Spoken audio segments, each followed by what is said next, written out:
Hi everybody, I'm going to do a sheath build video, and this is going to be a full-length video.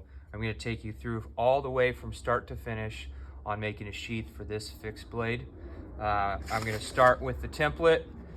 We're going to go clear through the entire process together. Stay tuned. Thanks for watching. Let's get started. So I've got decently thick paper that I like to do these templates out of. I just find that it makes things easier when I am transferring this to the leather. That regular notebook paper is just far too flimsy. So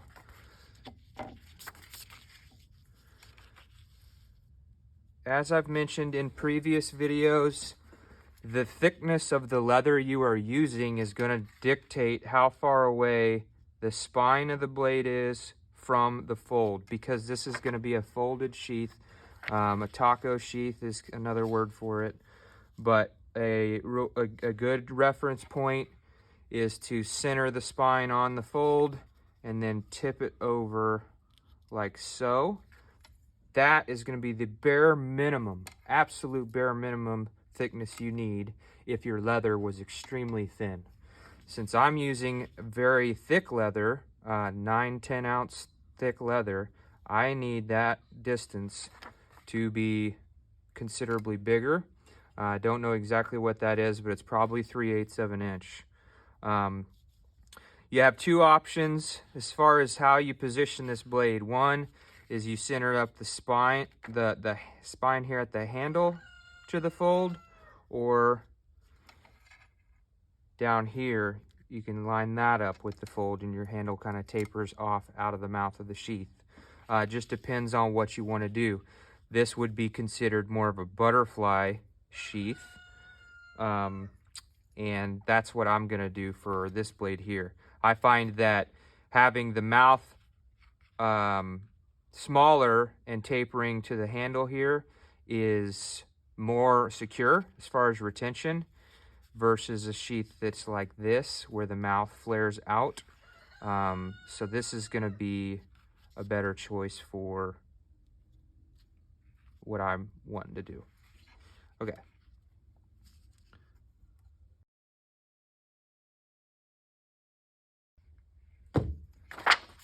That is the beginning. I always start at the tip. I'm going to give myself plenty of room, probably about 1/2 inch.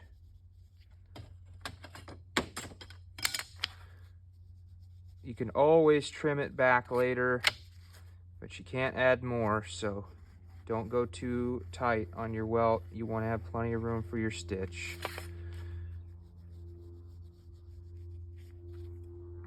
Notice that this distance here is greater than here. The reason for that is because of the thickness of the handle versus the blade. When this knife enters into the sheath, the mouth of that sheath is going to open up. So as that mouth of that sheath expands, this point right here is going to move that direction ever so slightly. It's not a large amount, but in the end, the overall profile of this sheath is going to change from like this to like that, as that volume of material goes in. So that's why I do that.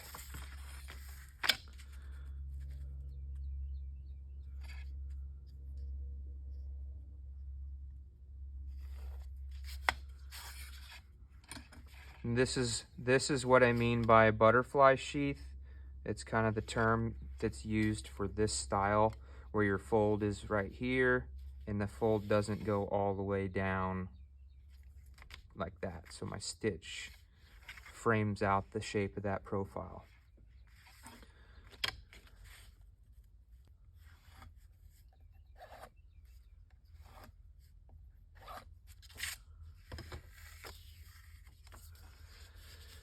Personal preference here, but you see how the butt of my knife kind of has this angle to it right there, a little bit of a curved shape on that angle. I like to try and match my lines. It's an aesthetic thing, but it's just personal preference.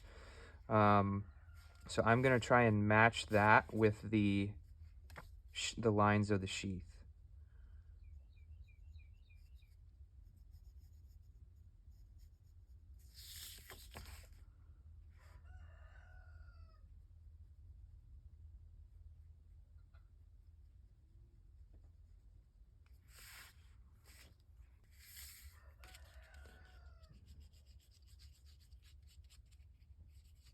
That's kind of what the other side's going to look like. But doing that little faint line right there is going to kind of help me determine where my loop is going to turn. So something about like that is going to be the one side of that knife. You can make your belt loop wider or narrower, whatever you'd prefer to do. Just know that when you fold that over, you need to be paying attention to where it's going to tie in. Whether you use rivets or stitches, you don't want that belt loop to be over here getting in close to your stitch. You don't want it to be over here close to the fold. When that loop folds over, you want it to land somewhere in the center. I prefer mine not to be right up here at the handle. I want it to be just below where the handle scales stop. So somewhere right in here is where I'm gonna secure that loop. So I'm gonna cut this template real quick. I'm gonna cut this half of that template. Okay, see how I've cut this now? I'm gonna be able to fold this over and transfer part of it to the other half. Symmetry.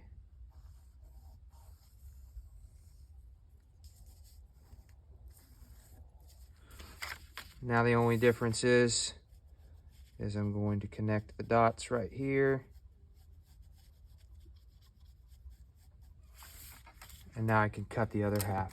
This is way too short for this sheath, so I know that I'm gonna, when I transfer this to the leather, I'm gonna increase this by a couple inches, because I want that to be down here.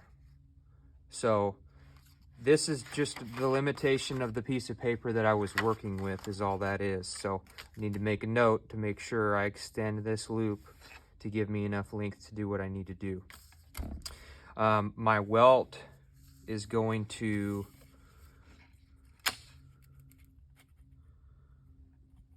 look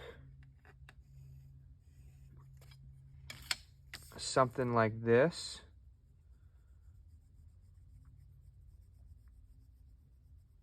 Talked about this before, but it's worth mentioning again. These welts are basically, I mean, the sole purpose is to protect the stitches from the edge, but these need to act like a funnel. You don't want your welt to be like this and go straight all the way up. Not for a folded sheath like this, or not for a handle that has got any size to it at all. Because as that sheath opens up to accommodate the volume of the handle, this gets way too tight and you will not be able to get that knife in and out easily. So you have got to account for the extra volume right here of the handle versus the blade. You know, obviously the blade right here can be really tight. You know, I'm cutting it to the exact profile of the blade, but it opens up to allow for the handle to be inserted inside. So this tapers off. And this one I'll taper a little bit right here so that this knife goes in and out very smoothly, very easily without hanging up anywhere right here. There's going to be plenty of retention to hold it in place, I promise. It's going to be perfect. But it will be too tight if you do not shape your sheath like a funnel to where it gets tighter as it goes in, and it's not so incredibly tight right at the opening.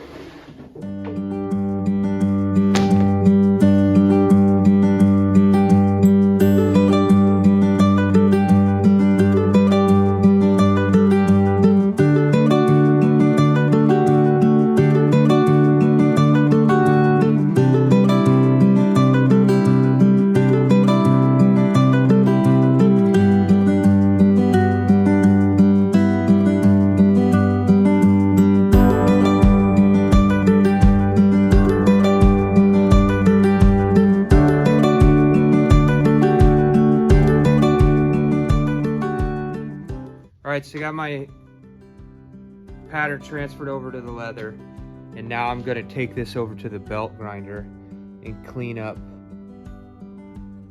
these radiuses right here.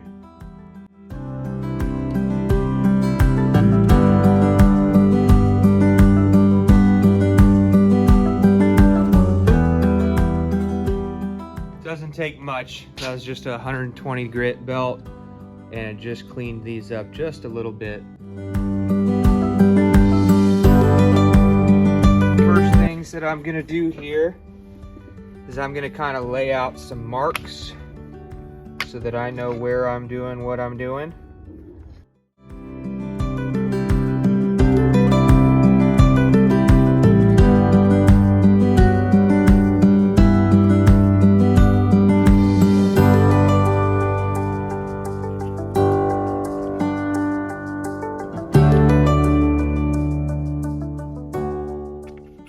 That is center. That's where my fold will be.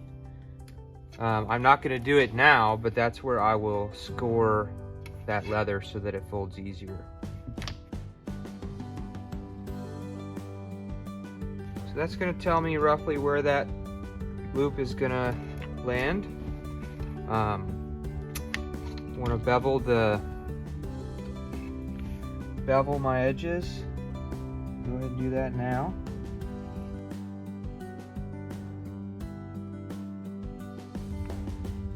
I'm starting here, not here. I do not want to bevel that.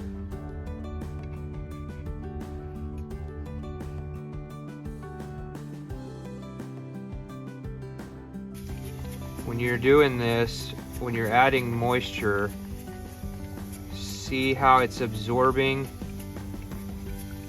I'm watching the rate in which that water absorbs. I want to know how wet I'm getting this leather. See the time on that puddle right there? See it absorbing? I want that leather to absorb water at, you know, a fairly slow rate. You don't want it to just soak in immediately and then stop. You need to get it saturated enough to where that water starts to slow down its rate of absorption, and then you let it sit till that color comes not quite back to normal, but close. I'm gonna let this color get close to normal before I do anything else. It's close enough for me to continue. It has only been like not even 5 minutes, probably 4 minutes that I've let this sit. I only wanted to do that to give me a little time so that I'm not touching it while it's wet, because when you touch it when it's wet in a shop like mine with a lot of metal dust, you end up getting a bunch of contamination from your fingers or from anything. You get a bunch of blotchy spots from when you're handling it when it's too wet.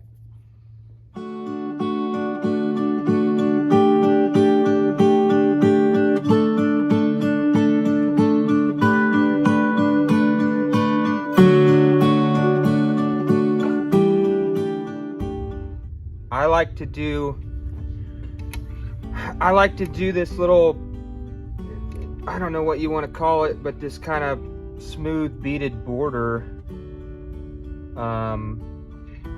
it's just kind of a nice little touch that I've done sometimes.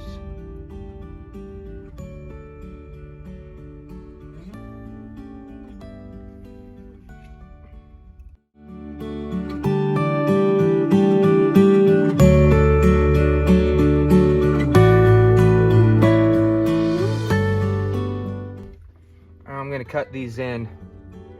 This is the swivel knife that I use. I very much like this swivel knife a lot. It is the Tandy Pro line. It has an incredibly smooth finger well. It's all radiused really nice, and it's not, there's no sharp corners or anything. It's very comfortable, and I very much like the small angled blade versus the large square ones with a 90-degree. I like these. I don't know if it's a 45 or not, but I like these angled ones much better.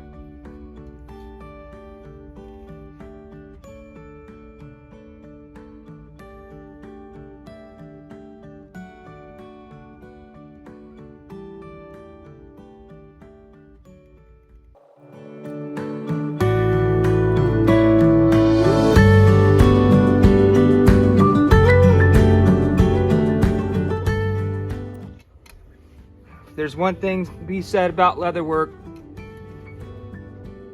You got to be able to follow a straight line. It's just part of the deal. You need to learn how to make a line and follow it dead on. Any variance in that line, when you bevel it, is just gonna jump out. So you've got to be patient and careful and do the best you can.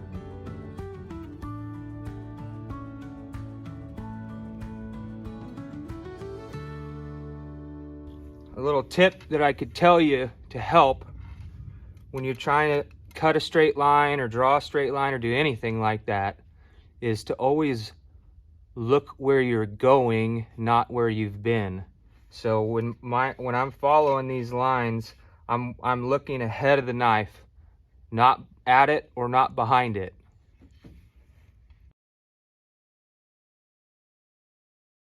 All right, this is ready to bevel both sides, inside and outside of that bead. I'm gonna do that with my Barry King extra wide, steep angled checkered beveler. I do not know the number. He doesn't print the numbers on these, but this is the extra wide, steep checkered beveler. And I'm gonna use this for pretty much everything except for the tight radius. When I get to that tight radius, I'm gonna switch to the smaller width. It's gonna help me make that turn.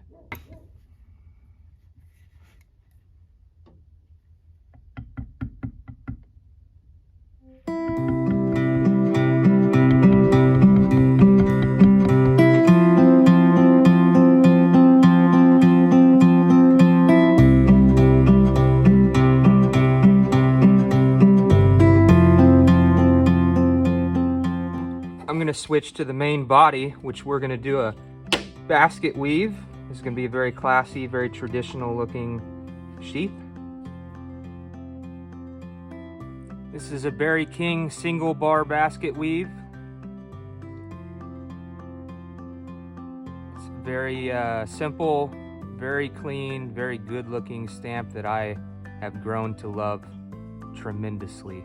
I love the simplicity of that single bar. I always run mine at an angle. I've scored a line to follow to begin.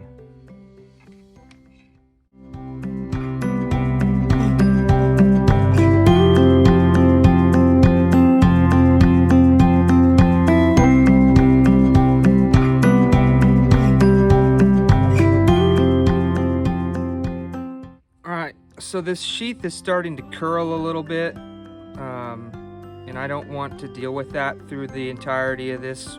So I'm gonna put some tape on the back side to keep this leather from moving around too much while I'm working.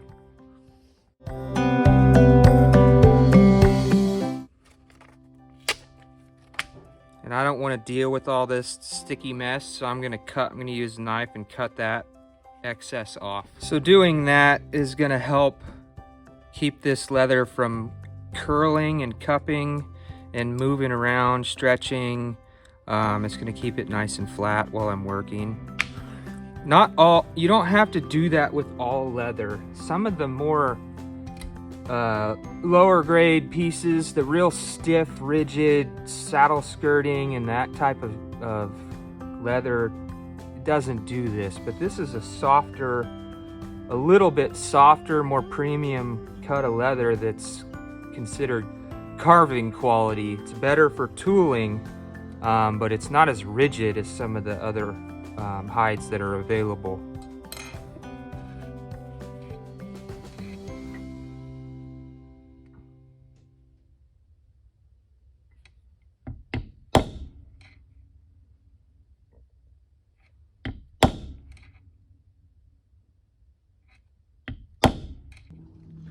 I want to try and show you what I'm referencing when I do this. I'm not going to be able to do it with the camera in this position because I can't swing my mallet, but I want to show you what I'm looking at when I set these stamps up. I'm looking at this stamp. You can see that little tiny indentation from the center, that single bar. I'm paying attention to that little notch and I'm lining it up as best I can with the bar below it. And as I'm referencing every one of those bars as I go, I'm trying to make sure that this bar and this bar and the next one and the next one and so on and so forth are in a perfect line. I want those bars in a perfect line this way, and I want these lines going this way to be perfectly in line. So I'm looking at two different things as I'm working. I'm looking at the straightness of that line, that row going this way, and I'm lining up those cross members, if you will, those single bars.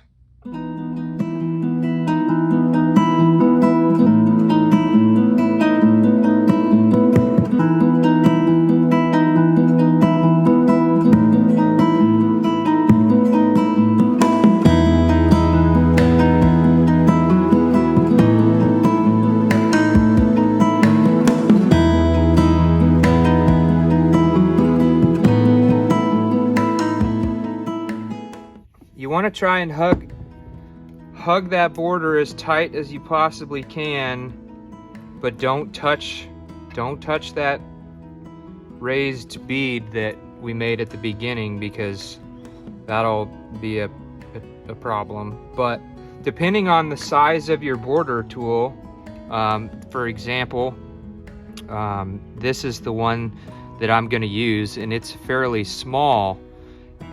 There are bigger ones that you can use if you need to if you can't get as tight as you need to for a small tool, you can go with a bigger one to help camouflage or dress up the edges. But the tighter you can get and the smaller border tool, the more skill, the more impressive that it can be. So try your best to get as tight as you can. So this is the little border tool that I'm going to use now, and I'm going to set it down right in that checkered beveler that we did at the beginning.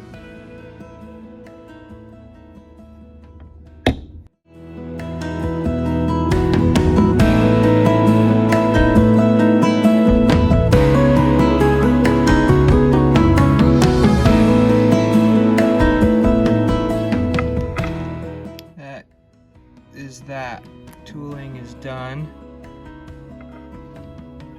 Now we can move on.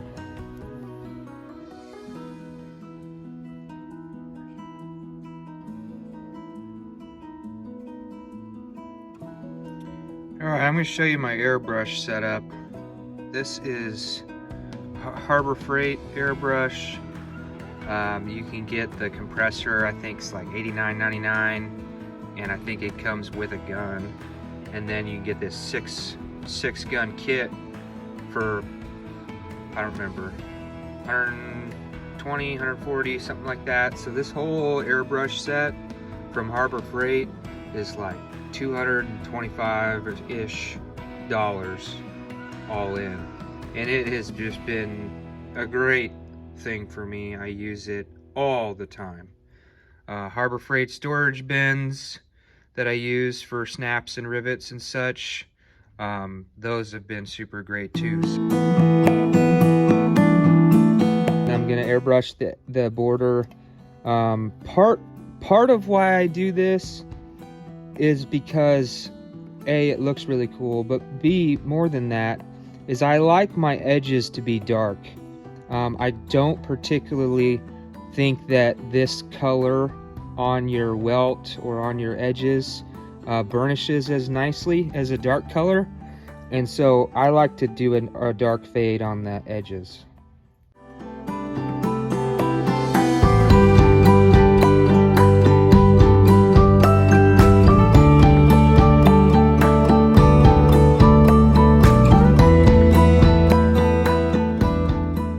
I'm gonna give that just a couple minutes to dry a little bit, breathe.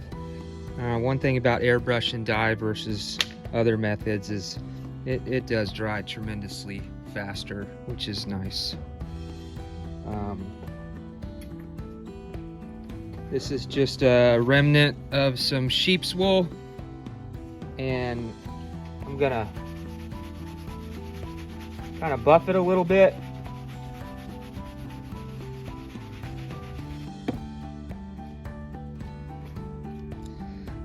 Resolene, I'm gonna put that on right now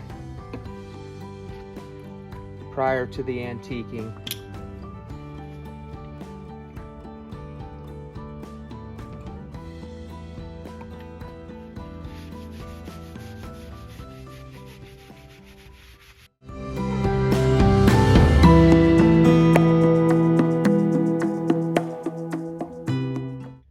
Always put your lids on. I learned that the hard way. You leave a lid off, you're doing what you need to do, and you bump it and spill stuff everywhere. So put your lids on, it just saves you a ton of hassle.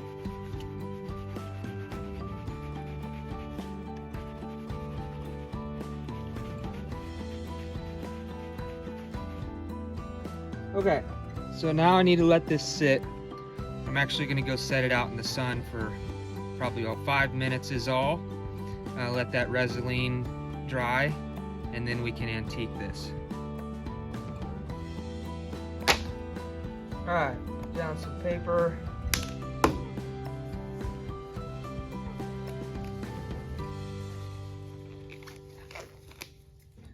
I've got a little remnant of some sheep's wool that this can is almost empty, and it's really hard to get it out actually once it gets this low. So I'm actually just going to use my finger, get some of that antique paste, and put it on the sheath.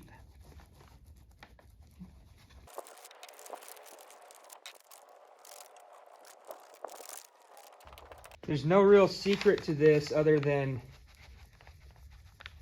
you got to just work it down in there. Depending on how thick your leather is and how deep your tooling is, you just got to get it in there.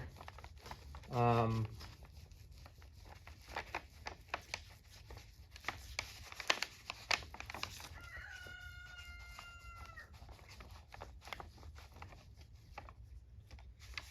a rag.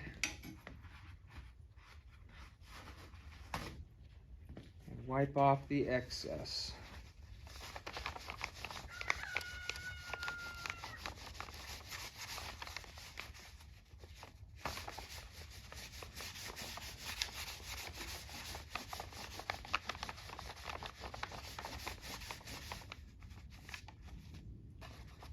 So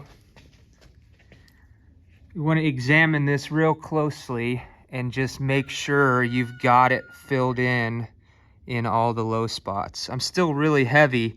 I'm gonna continue to remove antique paste now, but I want to make sure that I've got them all filled in and I'm not missing any spots.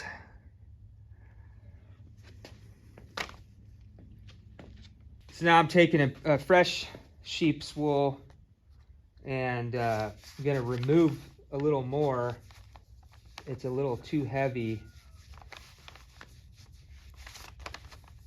You don't want to completely hide your tooling.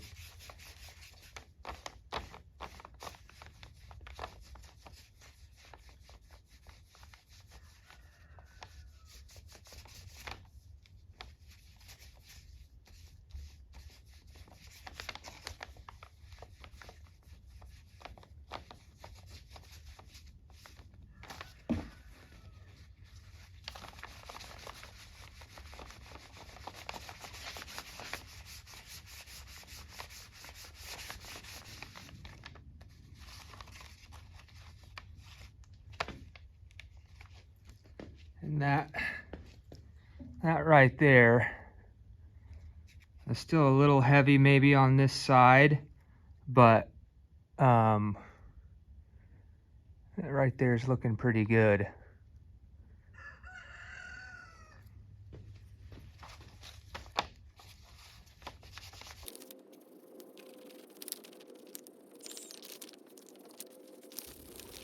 At this point, I need to be a little bit careful with this for a few minutes, but as long as I'm mindful of what I'm doing, I can still keep moving forward without any lost time.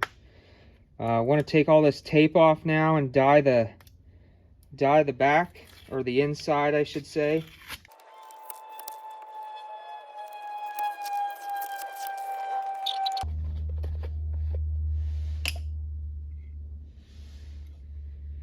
Going with show brown for the interior and the edges.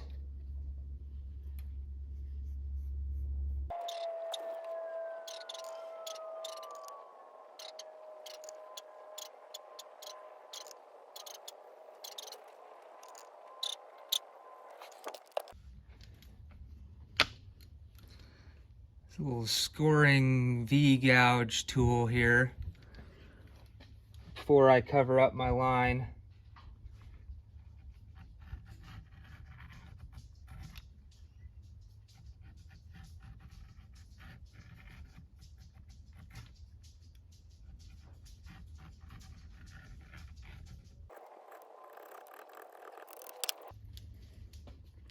You want to be careful not to push too hard when you're doing that, because you don't want to deform your tooling right here. If you push too hard, these will start to flatten out and look a little bit less than ideal.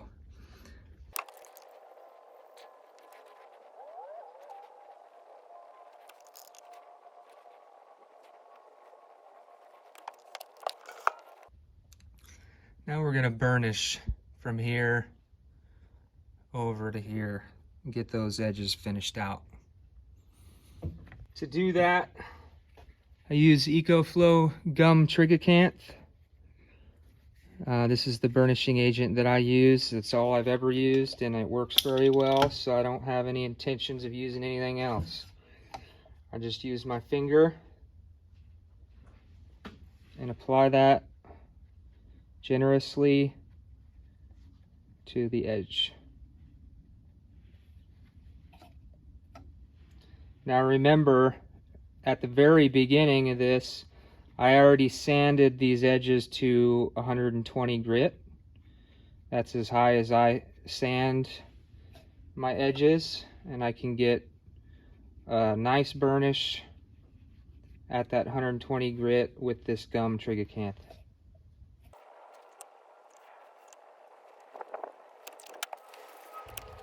Okay, I've let that sit on there for 2-3 minutes just to absorb in and make that edge nice and soft. If you start too soon, it's not really that big of a deal, but you don't want it to be wet and slimy, and the edge to be too soft, because then it deforms, and you don't want to really deform it too much.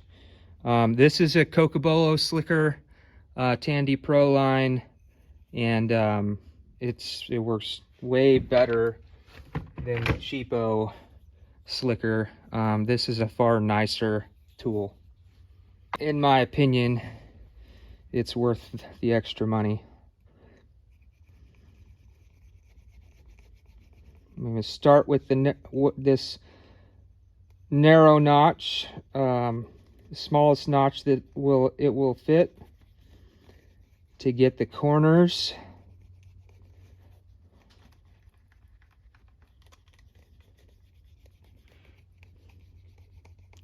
Now after the corners are good, I'm going to bump up to this bigger notch here and kind of work that back and forth to get all the way across the edge from corner to corner.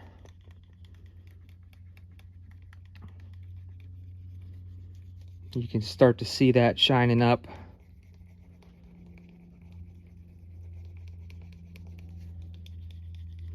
I will tell you that the nicer leather you use, the easier it is to burnish an edge.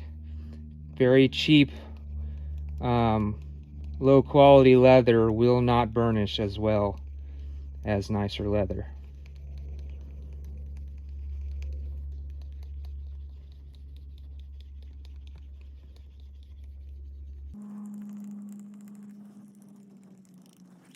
That kit that I got from Tandy Pro, that Burnishing Pro kit, comes with these 3 pieces, and I use all 3 of them. This smaller one in particular I use for getting into tight spots, and it works really, really well compared to trying to use something else.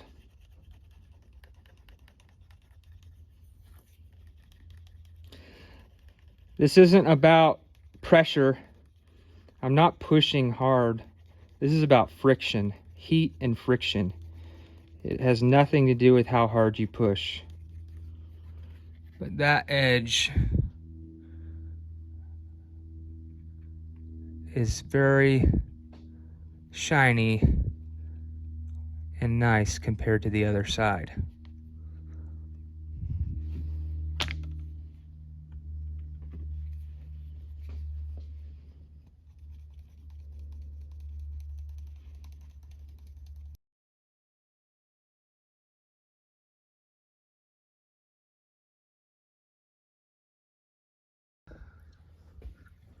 So our front face is done, our back is dyed, our edges are finished out. Now we're ready to secure the belt loop. I'm going to stitch a box and I'm going to put a rivet in the center. I think that's going to look good. It's going to be nice and strong, and I don't have to worry as much about gluing this because I've already put Resolene on this and antiqued it. Even if I rough this up and use several coats of glue, it just is not gonna stick very well because Resolene is on that leather. And so a rivet is gonna hold everything in place where I want it while I stitch a box. A rivet alone would be enough, but the stitches will also make it look a little prettier.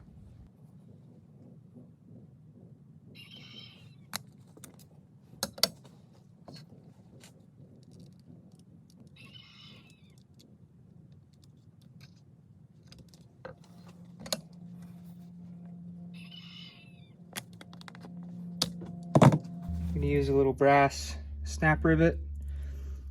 Before I can set that, I need to recess the back.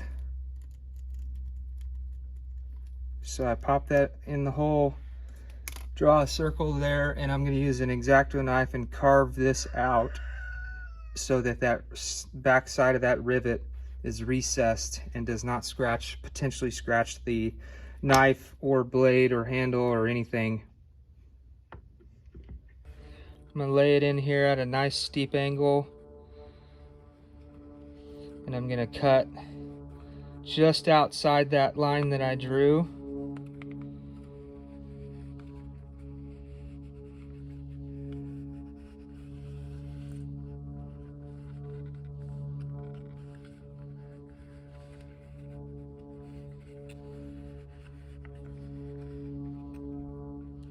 you're going to remove a nice little chunk.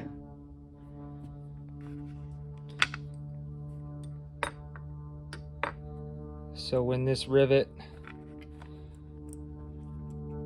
drops in there after I set it, it'll be past flush on the inside.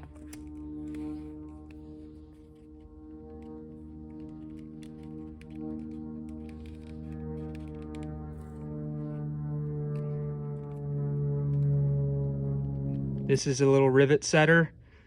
This side here is just barely domed, and I'm going to set that on this visible side.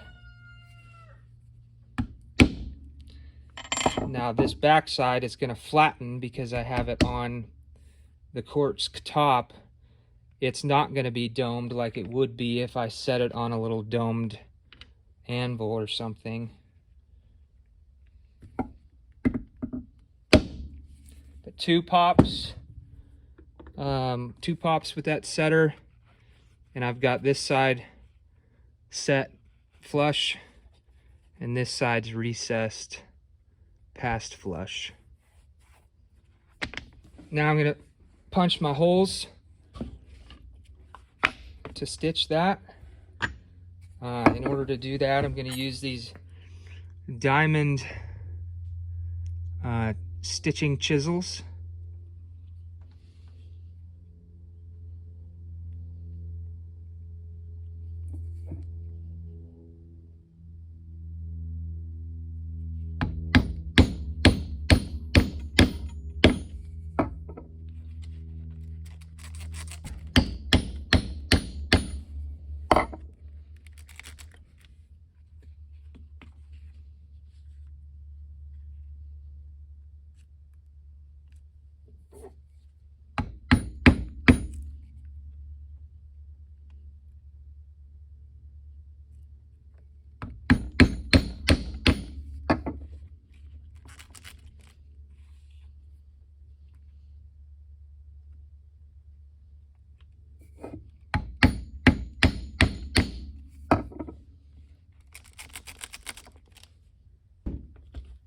So our rivet's not perfectly centered, but it's pretty close. I wish it was just a teensy bit higher, but it is what it is. Can't change it now. This is a freehand stitching groover. Tandy Pro again on that. And I'm gonna groove these out.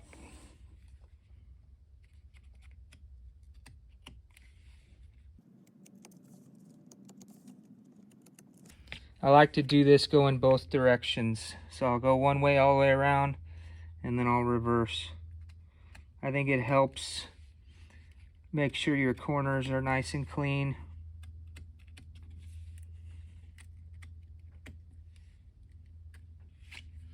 So that side's done.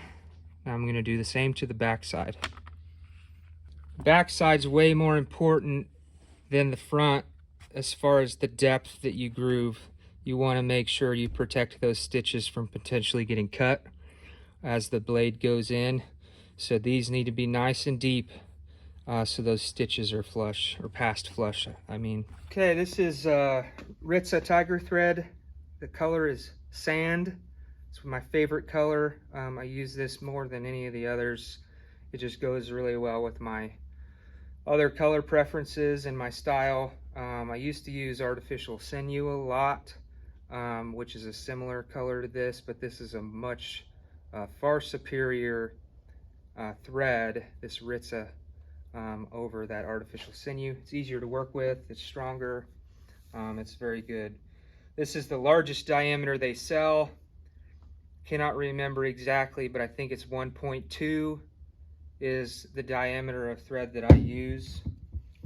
I don't need very much here because I'm just stitching a small box.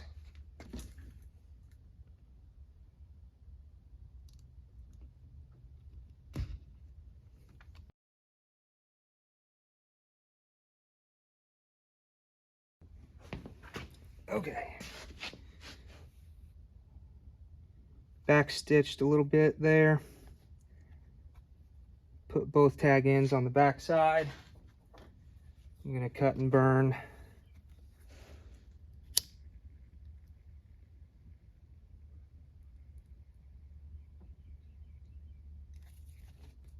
All right, we are getting pretty close here. It's time now to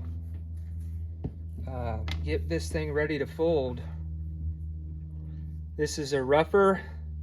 It's got a little texture thing on here that I'm gonna use on this side of this leather, the smooth side. I'm gonna rough it up so I have better adhesion with the glue.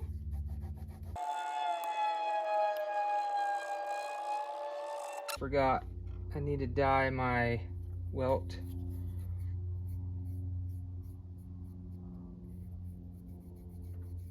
It's the same dauber that I used earlier, and it still has plenty of dye in it to do that. Easier to do it now than try and do it later.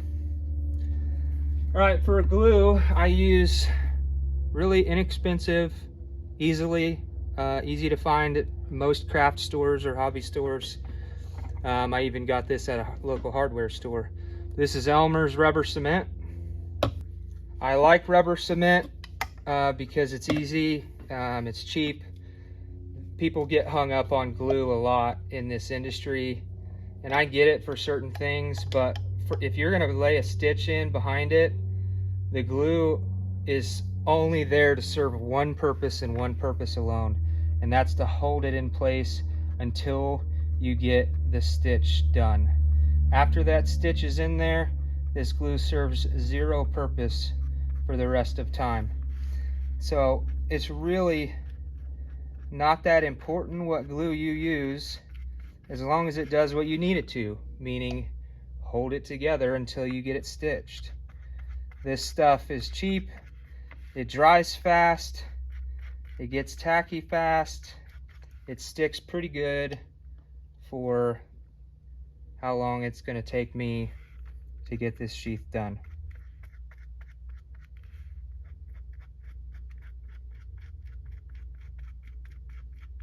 And I get it, as far as if you're doing a project where there's not going to be a stitch or some other mechanical way of holding it together, you better be using a better glue than this, because this is not enough to hold it by itself.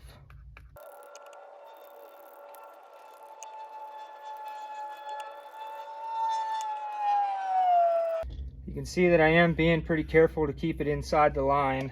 I don't want a bunch of extra glue all over on the inside of that sheath, because I don't want it to get on my blade.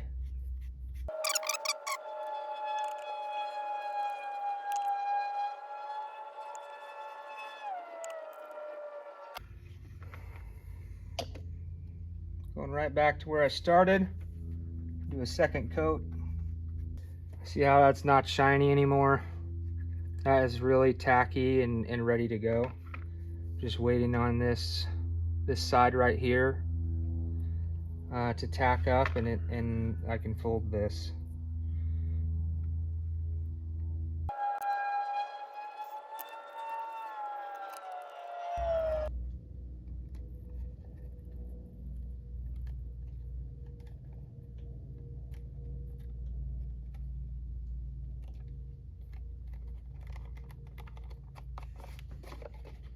Okay, we got excess on my welt layer kind of hanging out just barely for the majority of that. The only spot that I'm a little short is right there, which is no big deal. It's close enough, I can still get it.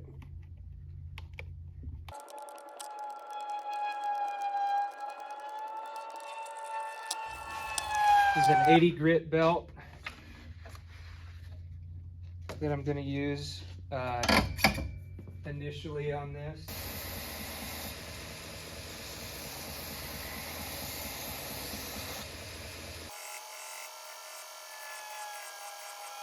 So remember when we were making that template at the beginning, we gave ourselves a ton of extra room. We had like a ½ an inch, very, very healthy amount, so that I knew by the end, when I got to this stage, that I could trim that back and sand that down and still have plenty of room left for my stitch on that border.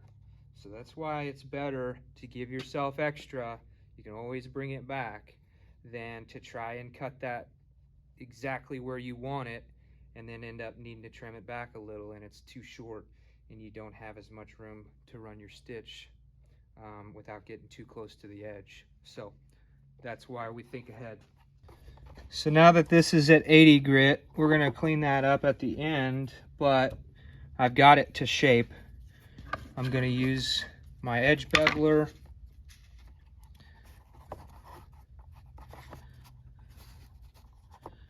And get this kind of laid down flat.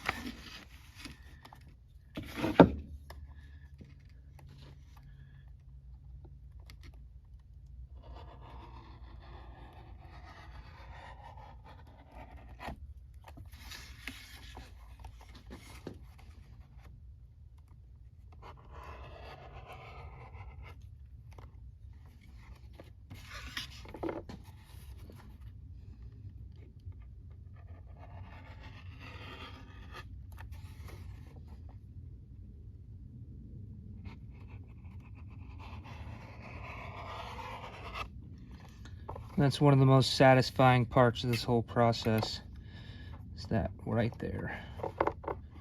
So this here is just a very rudimentary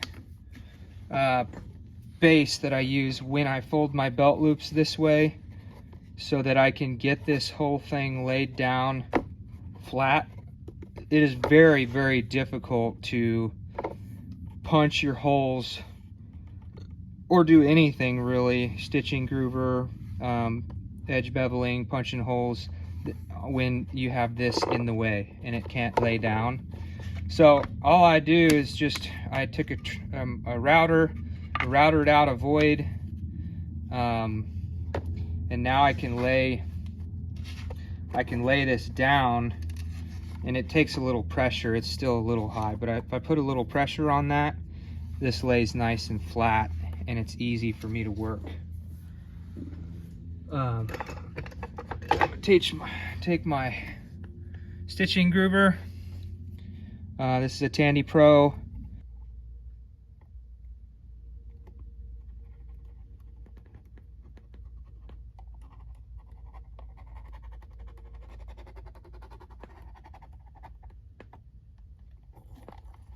I always brace where I'm going to be stopping. I always plant my thumb firmly right there, because it is all too easy to, with that momentum and that force you're pushing with, to accidentally blow past where you want to stop and fall right off the end. So plant your thumb there as a stop, or do something to ensure that you can't accidentally go too far.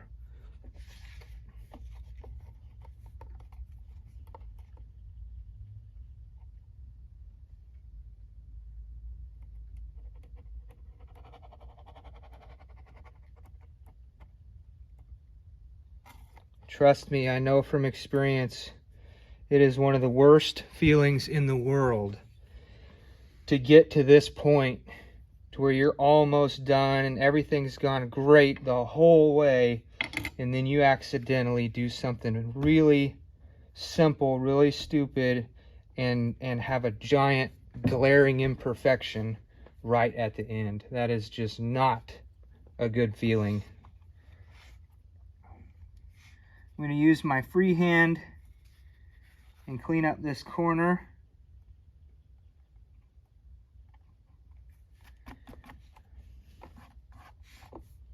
And I'm going to clean up wherever you start always looks clean, but where you stop can oftentimes be a little ugly, with a little tag piece of leather kind of hanging off. And I always trim that off too. And that makes, I think it makes enough of a difference to make it worth doing.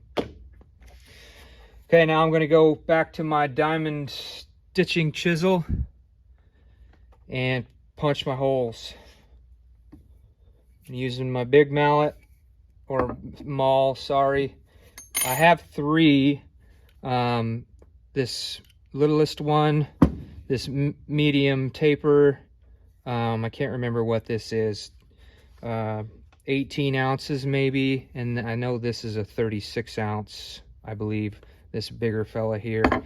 Those are the three that I have, and I really like all of them.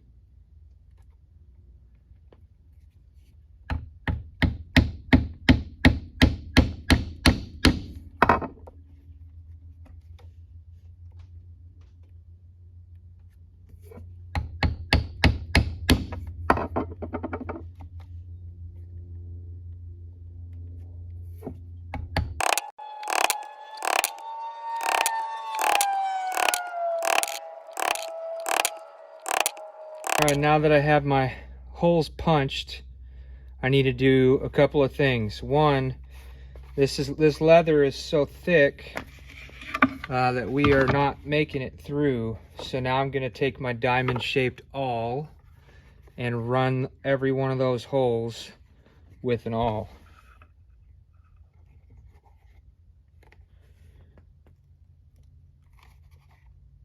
This is the point in time in which you really want to be careful not to stab yourself.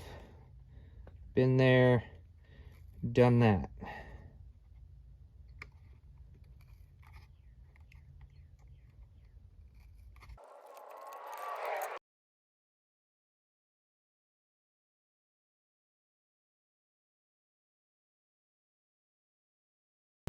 So we got holes on both sides. Did a pretty good job of keeping things symmetrical and even. Happy about that. It's always a challenge. I'm gonna groove the back side.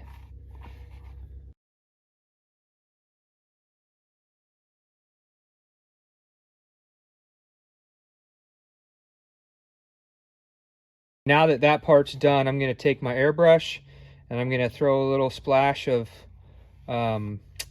show brown on that, and we'll be ready to stitch it up.